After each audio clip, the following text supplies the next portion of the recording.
Dans cette session, on va aller un peu plus loin que la précédente. Donc, en l'occurrence, la précédente version était dédiée à l'installation complète du Home Assistant avec l'activation de la partie relative à Enphase.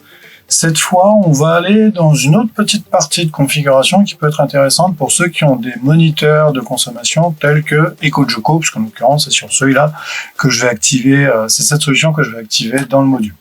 Tout d'abord, dans mon Proxmox, comme je l'ai expliqué, j'ai un environnement de test qui me permet de ne pas toucher à l'environnement de production. Et dans cet environnement de test, on a justement la possibilité d'aller dans la page d'accueil. Donc si je vais sur le site donc de mon Home Assistant, on se retrouve bien à l'état où on était avec la configuration en phase qu'on avait laissée telle quelle. Et maintenant, l'intérêt, ce sera de pouvoir ajouter justement le module EcoJoco, donc qui s'appelle, enfin on verra le nom tout à l'heure, mais en l'occurrence c'est un nom spécifique dans le sens où c'est des développements communautaires. Pour cela, on va d'abord devoir passer par une infrastructure intermédiaire qui s'appelle Home Assistant Community Solution, HACS, alors, Community Store, pardon. Et cette solution permet d'ajouter des modules fonctionnels qui ne sont pas directement issus des développements managés par l'équipe EcoJoco. Bon, tout d'abord, comme vous le voyez, dans mon cas précis, il faudrait que je mette à jour la dernière version, mais bon, c'est pas vraiment nécessaire à ce niveau. Pour commencer par faire ça, on va devoir aller dans le compte sur lequel qu'on utilise et activer les fonctionnalités avancées. Donc c'est ici l'Advanced Mode qui nous permet d'avoir des modules supplémentaires ou des activations supplémentaires ou des présentations supplémentaires par rapport à certaines features qu'on ne verrait pas dans le cas standard. Donc une fois que c'est fait, on va aller dans Paramètres, Module complémentaire, donc module complémentaire étant add-on de mémoire, oui c'est ça, donc add-on, qui nous permet de pouvoir justement ajouter des objets faisant partie de la solution, enfin faisant partie de ce qui est géré par l'équipe Home Assistant. Et pour cela, donc on va aller chercher un module spécifique, donc add-on store, et on va chercher justement, donc pour cela on a été dans la partie Add-on Store, excusez-moi, ici, et on va aller chercher le terminal SSH qui est celui-ci. Donc on pourrait taper, pour être bien sûr, terminal SSH, qui va nous permettre de pouvoir exécuter certaines commandes. Donc on va faire simplement ça. On le fait ici, install. Donc le module va s'installer sur la machine et va nous permettre de pouvoir exécuter des commandes directement depuis Home Assistant sans avoir à se connecter à quoi que ce soit ou en SSH sur la machine en question. Donc une fois que c'est fait, on va activer le Watchdog, on va le faire side visible dans la partie sidebar, donc c'est-à-dire dans le menu ici, hop là, et il va apparaître ici, terminal, et on le fait démarrer.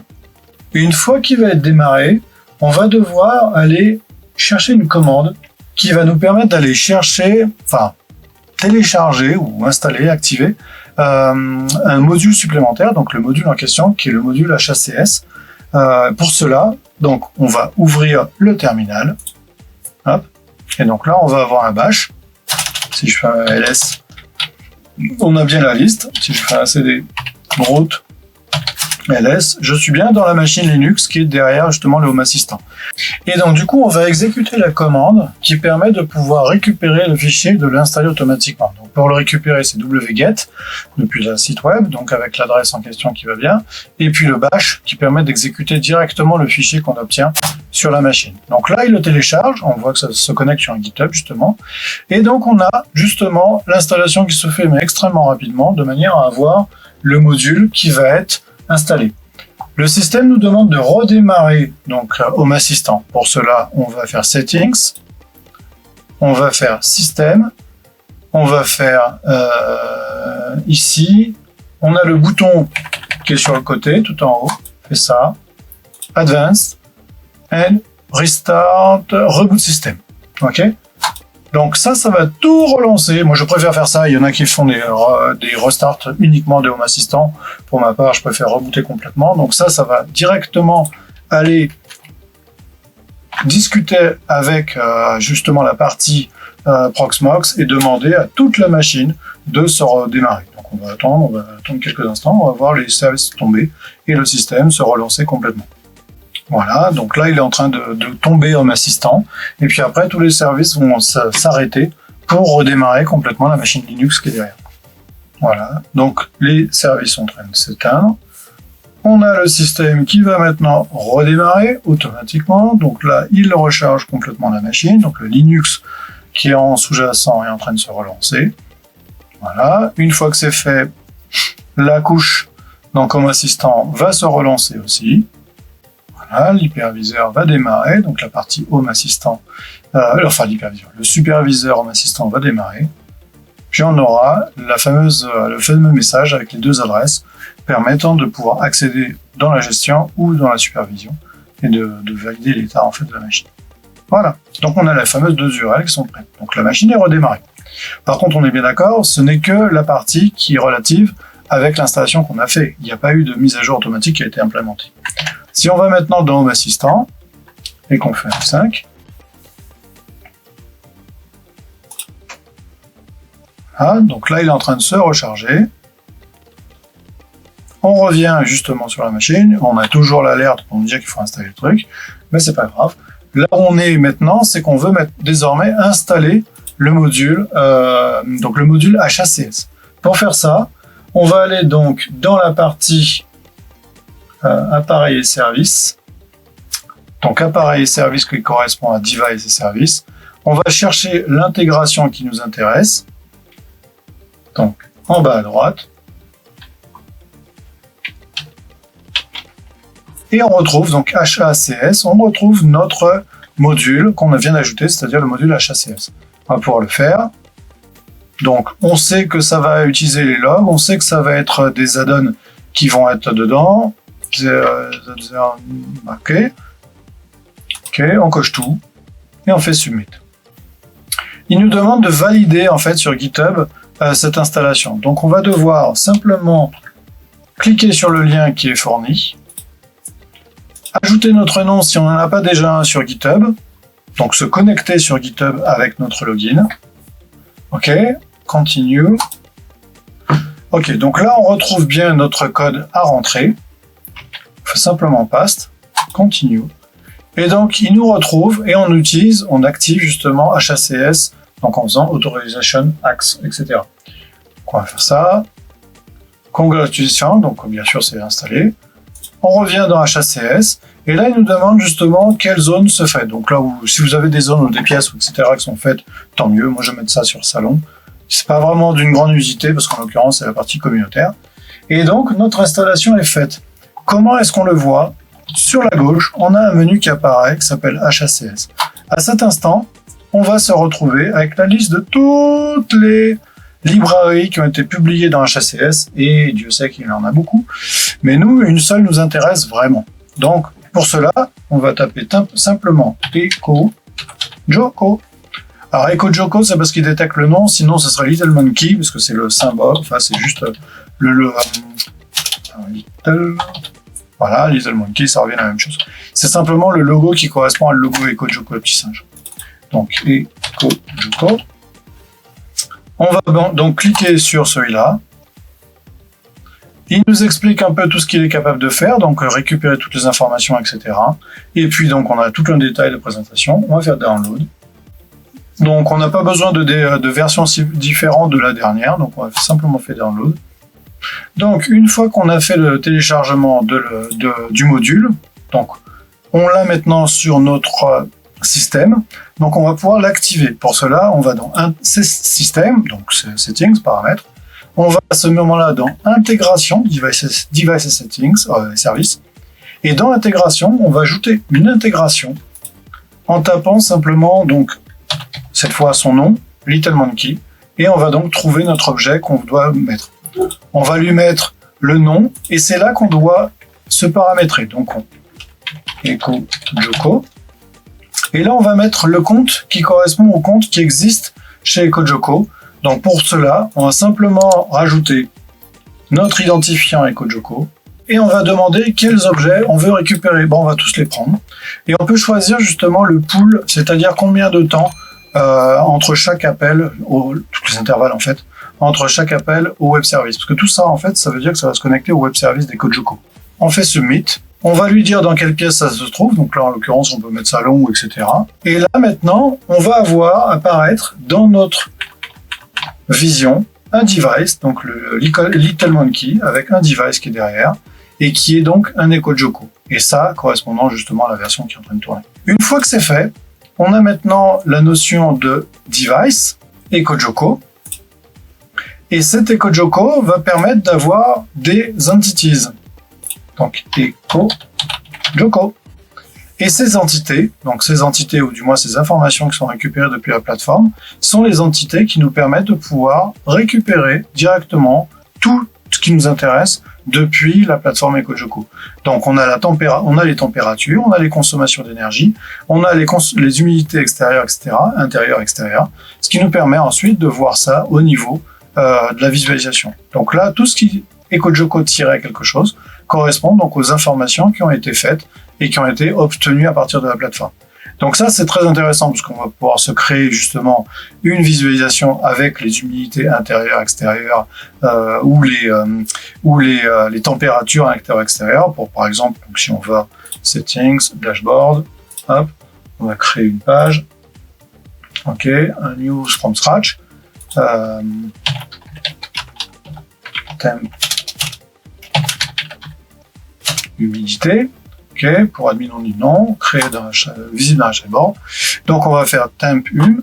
Et si on fait ici edit, alors au passage, pour avoir toute la largeur, c'est visibility. Alors c'est ici qu'on veut être dans toute la place et on fait save. Donc cette place-là, en fait, la page va être pleine. Ensuite, on va dans la section et on va lui demander toute la place aussi, de manière à avoir une page pleine. Et maintenant, si on veut prendre une visualisation, par exemple celle-là, et dire qu'on va ajouter hop, un label avec notre EcoJoko. EcoJoko, par exemple, les températures, humidité. Bon, on va prendre une température d'abord. Température intérieure. Ok, elle apparaît là. On va ajouter une deuxième qui va être un state label.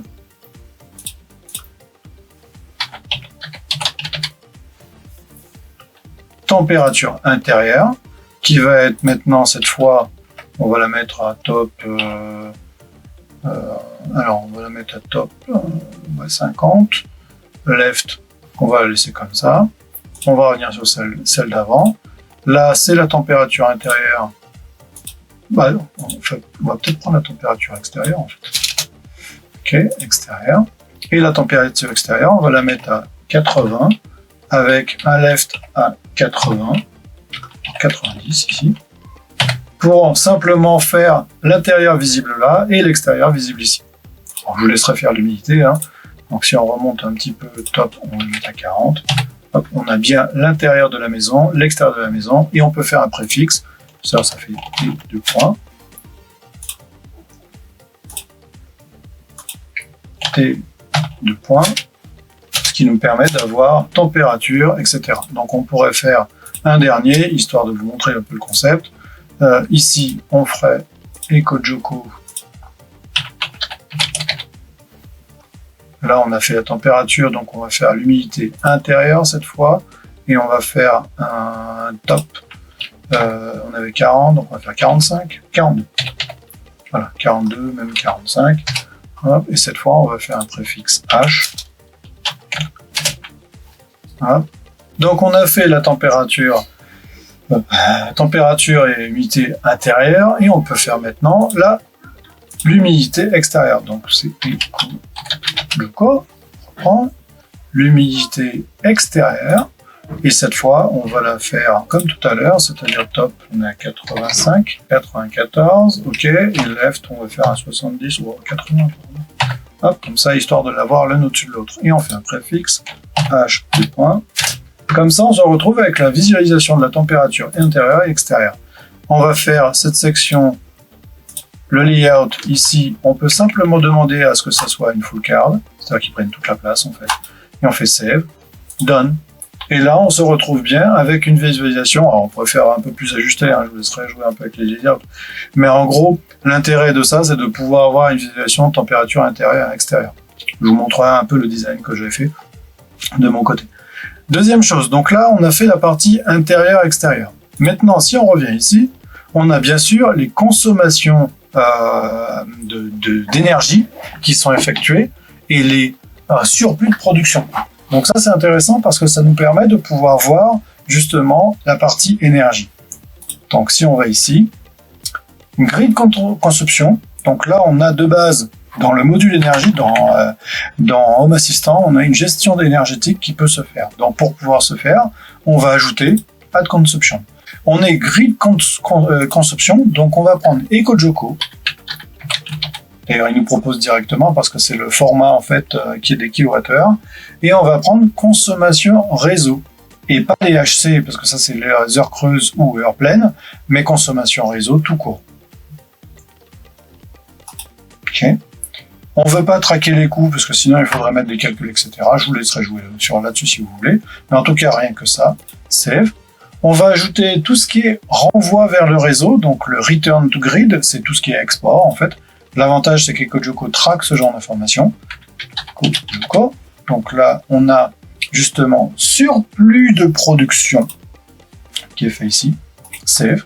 Donc on a bien l'information sur la consommation réseau, sur le surplus de production, ce qui nous permet de pouvoir faire ça. Si on avait une production solaire, bizarrement on l'a, parce qu'on a la partie en phase, donc Envoy. Envoy, alors on va chercher production.